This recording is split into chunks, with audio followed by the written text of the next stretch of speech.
So I'm going to talk a little bit about karma, and as there seem to be a number of different views of what karma is. I'll just say at the outset, I'm speaking from a Buddhist perspective, and also I'm going to talk a little bit about what karma isn't, because from a Buddhist perspective, there are mistaken views that get confused because the word karma gets used to mean a number of different things. So there's a common misconception that karma is like Newtonian physics, that for every action there's an equal and opposite reaction, that whenever you do anything, you're creating the cause for something to happen to you in response. That if you do nice things will happen to you. If you do nasty things will happen to you. It's quite simple-minded, um, and it's an appeal to an idea of fairness, and it's inaccurate and dangerous. Um, so it's quite easy for people to understand. Oh, I'll do something good, improve the things that happen to me. Oh, if I do something bad, and there's a sense of the idea of controlling one's actions for one's future benefit. Um, this has also been described as the karma yana, because that's what it is. It's controlling one's actions in order that a future version of oneself receives some benefit or doesn't receive something bad instead. Um, it also means that there's a belief that everything that happens to one is a result of karma. So not only are our actions creating stuff for the future, all the stuff that happens to us now was something we created in the past. So anything bad that happens to us was because we did something bad.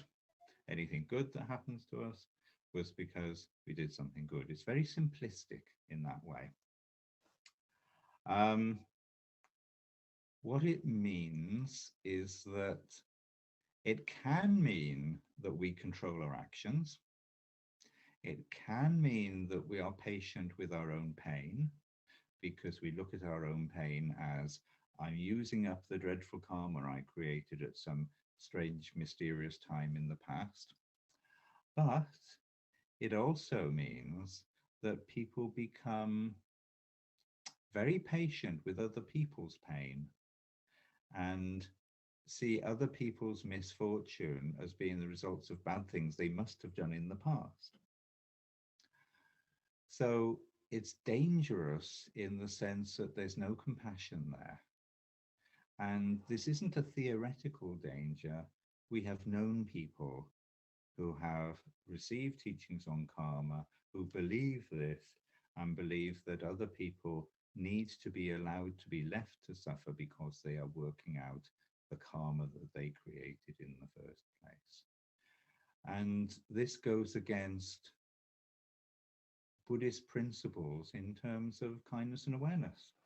Um, so it is certainly not a Buddhist teaching to have the idea of karma as being mechanistic, cause and effect. It also means that there's no escape. Because everything is karmically created and every action that we perform is creating more karma, there is no escape. Whatever we do, whether it be nice or nasty, whichever of Santa's lists we're on, we're creating action which will result in reaction upon us in the future. And there's no way out of that. There's no escape at all. Um, so this isn't any kind of teaching that's going to result in our liberation from karma. by its very nature, it's saying you're stuck in this always. There's no way out at all.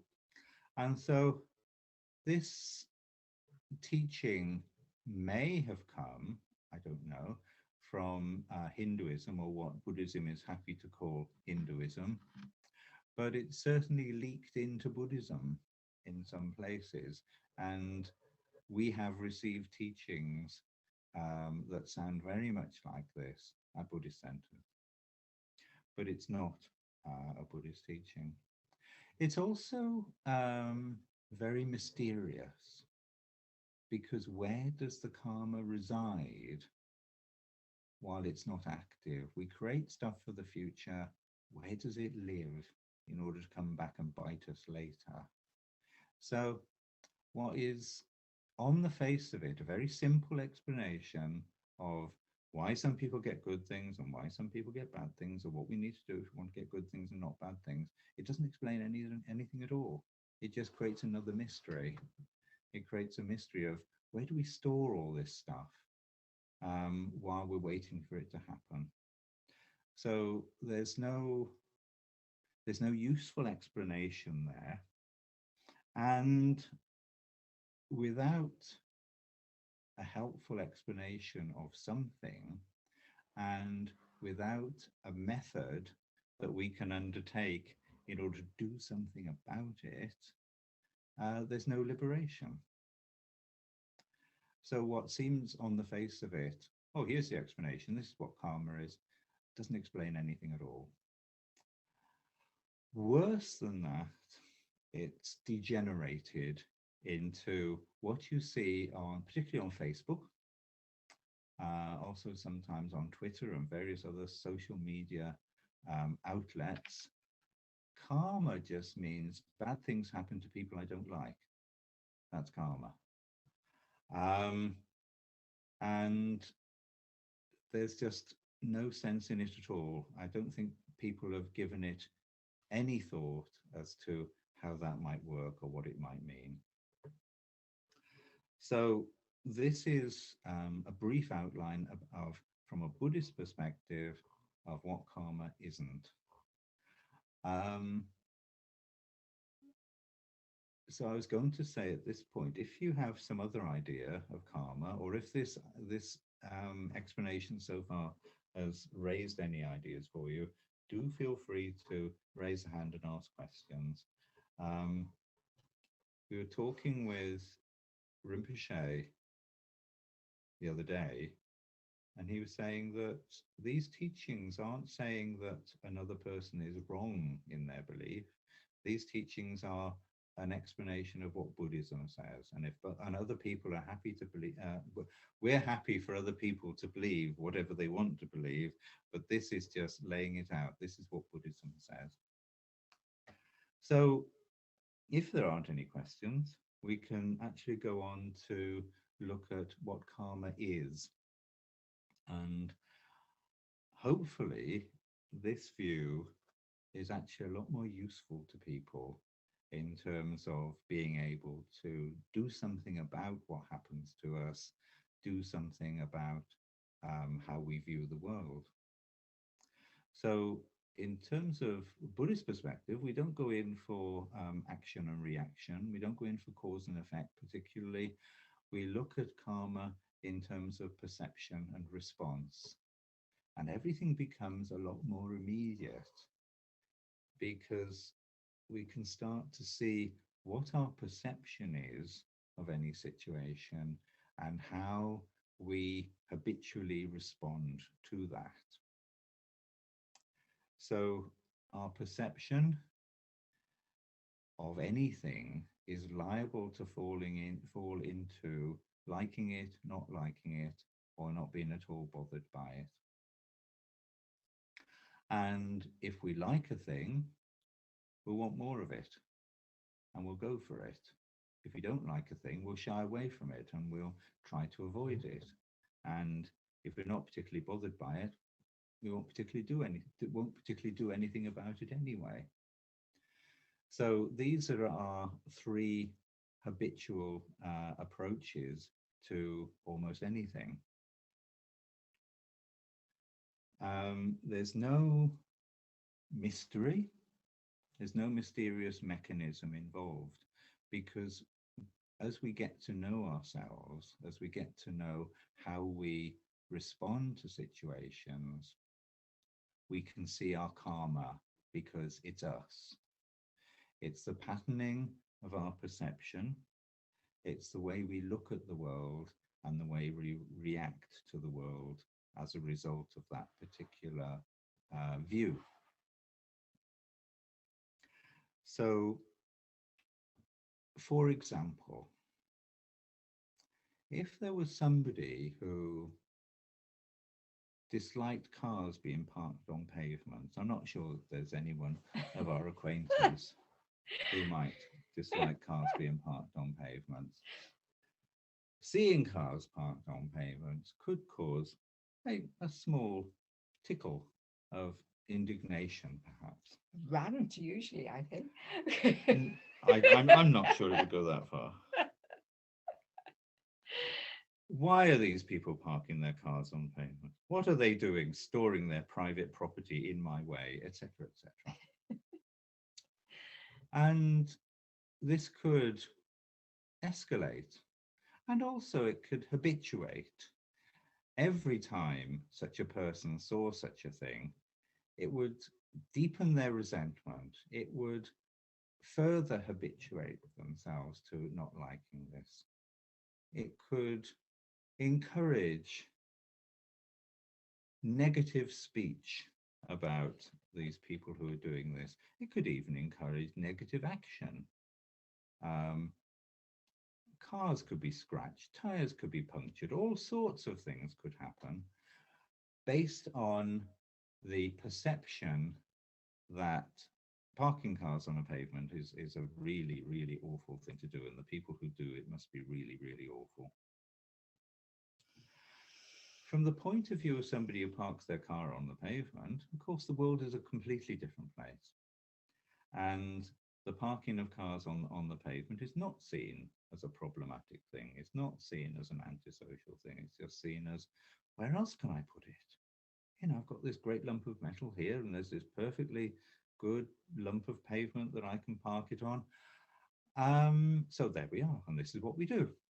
So we have different views of different situations, and one might incline us to anger and resentment, and one might incline us towards acceptance. The same situation can produce entirely different responses in people because there is that perception. The perception is different, the pattern is different, the results are different. It's a different karmic vision. And so karma plays itself out in our lives through the way we look at things. Karma can be stronger or weaker. And so we have the idea of the primary cause, creating a primary cause in terms of karmic vision, is that we see something, we like it, we go and get it, and we're happy that we've gone and got it. And we create the habit, and we create the perception, and we create the force that we're going to do it again. Or we see something, we dislike something, we say something about it, and we're happy that we've said something about it. And this creates more and more of a stronger habit in terms of our perception. And this is seen as creating a primary cause. This primary cause could be stronger or weaker depending on whether we complete all three parts of this process. To take another example, there might be somebody who thinks they might like sprouts. I don't know whether there's anyone who thinks they might like sprouts. And never having tasted a sprout before,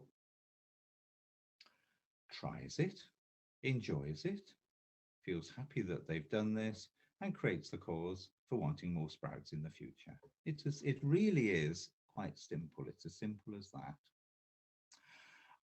But then on the other hand, if they're open-minded enough to try a sprout and hate it, then we've not created a complete primary cause at that point, because we've regretted that action and we probably won't do it again.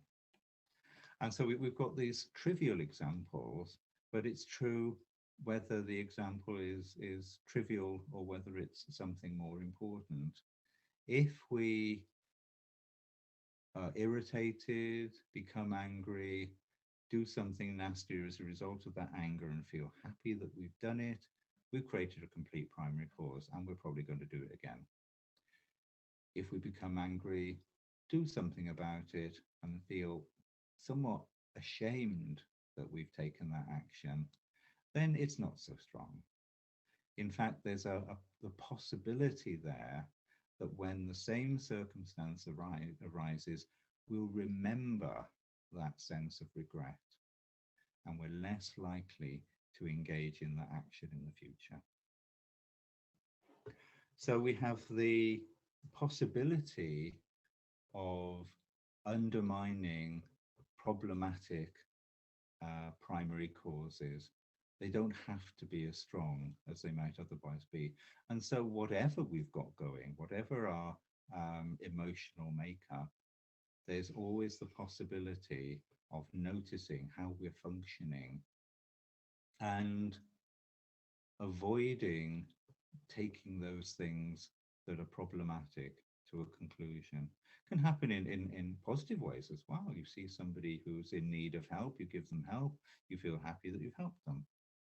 So you've patterned your perception in that way to be more helpful in the future. Or you see somebody who needs help, you give them some help, they don't respond in quite the way you expected. I'm not going to do that again. That works as well in terms of not establishing a primary cause in a positive sense. Primary causes are triggered by secondary causes. So there's our environment, there's where we are. If we happen to be somewhere that's devoid of cars, there aren't any cars on the pavement. The whole cars parked on the pavement karma is just not happening because there aren't any cars there, or there aren't any sprouts, or whatever it might be. That whole thing just isn't happening.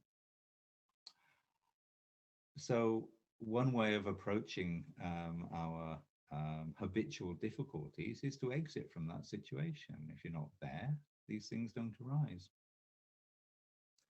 So although we are creating positive karmic patterns, that's not exactly the same as not having karma. So we can look at what karma is and how to actually stop it completely.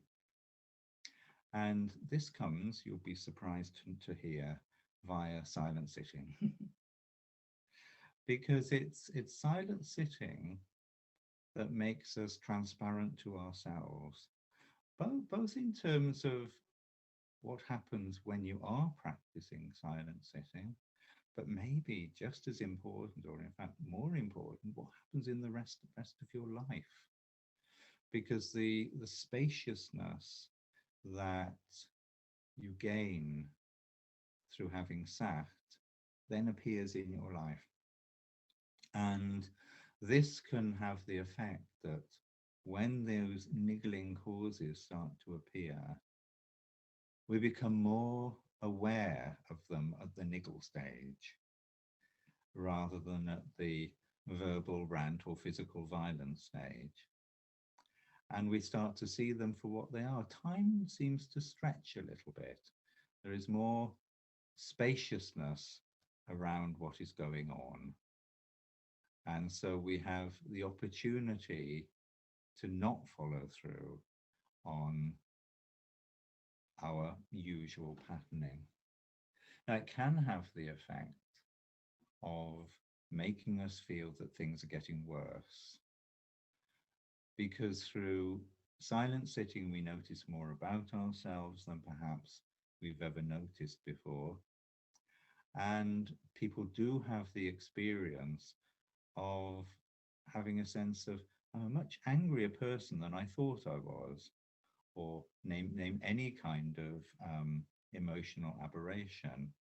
I'm a much more avaricious person than I thought I was. But usually it's just a sense of, I'm actually a much more aware person than I used to be, and I notice stuff that I didn't notice before.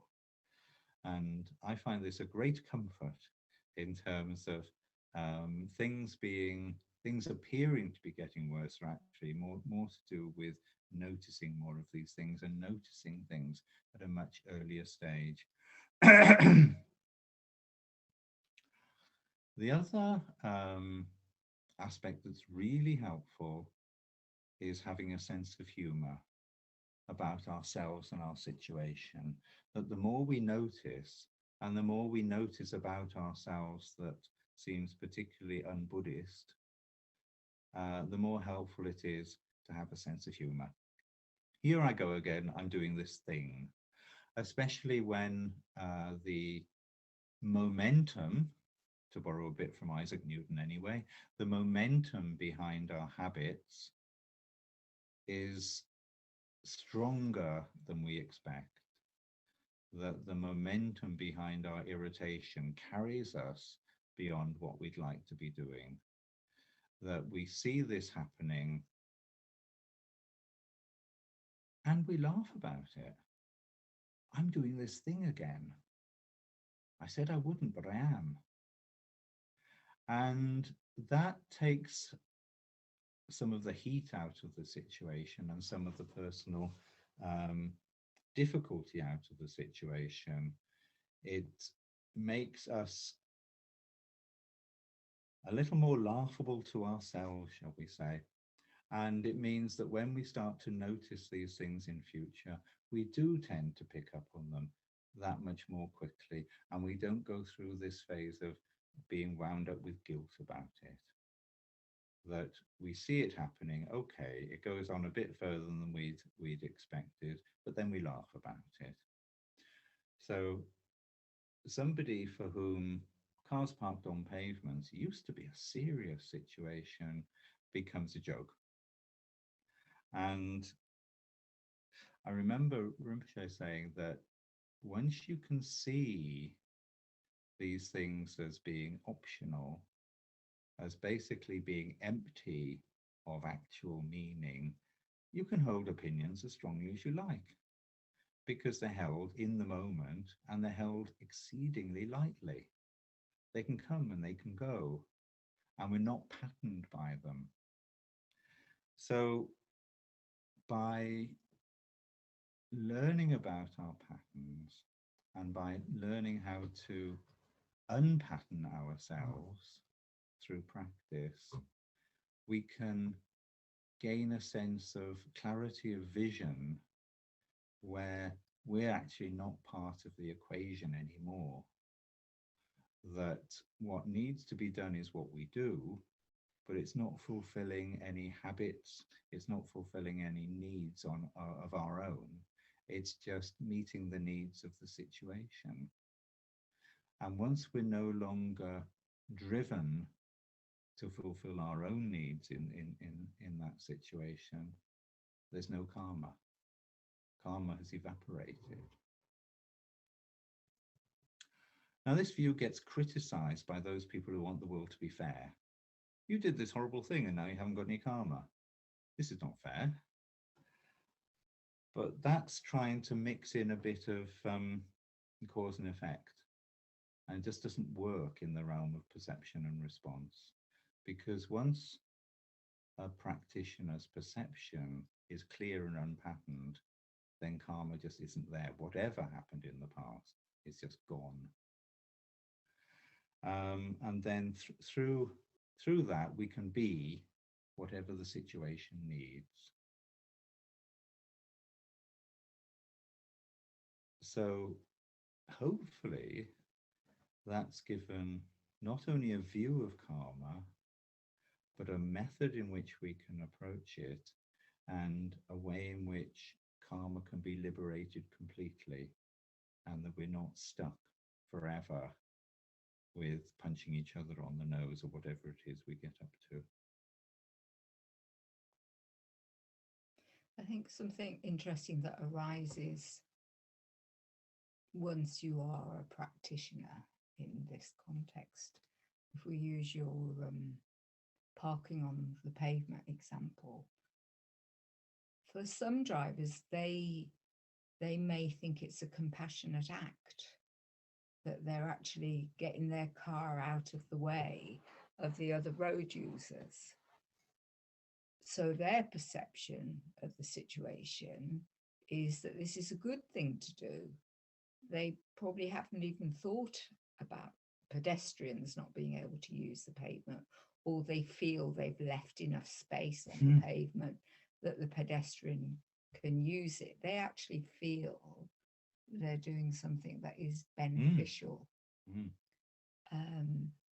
And one aspect of being a practitioner is to be able to see those two sides and play with that ambiguity without having to land heavily on one side or the other. So are these people who park on pavements compassionate beings, or are they extremely inconsiderate beings? You don't have to make that decision. You can let these two sides of the same activity just dance there. And that's what it means really to be a practitioner. And once you hold that sort of ambiguous, playful approach to it, then you can rant about the people parking on pavements as much as you like, because you're only playfully resting on that side of the equation. You could just as playfully rant in the other direction of these blooming pedestrians. Why don't they go out and get a car? They get in the way, you have to watch out for them, and people with prams and pushchairs. I mean, they're just the worst. They take up so much pavement space, and so on and so forth. There's always an aspect to every situation that you could look at it from another viewpoint. You could play with another viewpoint. And so I think being a practitioner is rather wonderful, that you can play with that you can hold this lightly. And that's what silent sitting does. Yes. That comes into action then once you have enough experience of silent sitting. Yes, there's a sense of security in taking an extreme view. So I'm somebody who hates cars parked on pavements, I always will be. And that is a sense of security. Once you start looking at, well, maybe they're being kind to other car users, maybe they're not these horrible people, then our view has to wobble a bit, and our view of ourselves has to wobble a bit, and we embrace these other possibilities.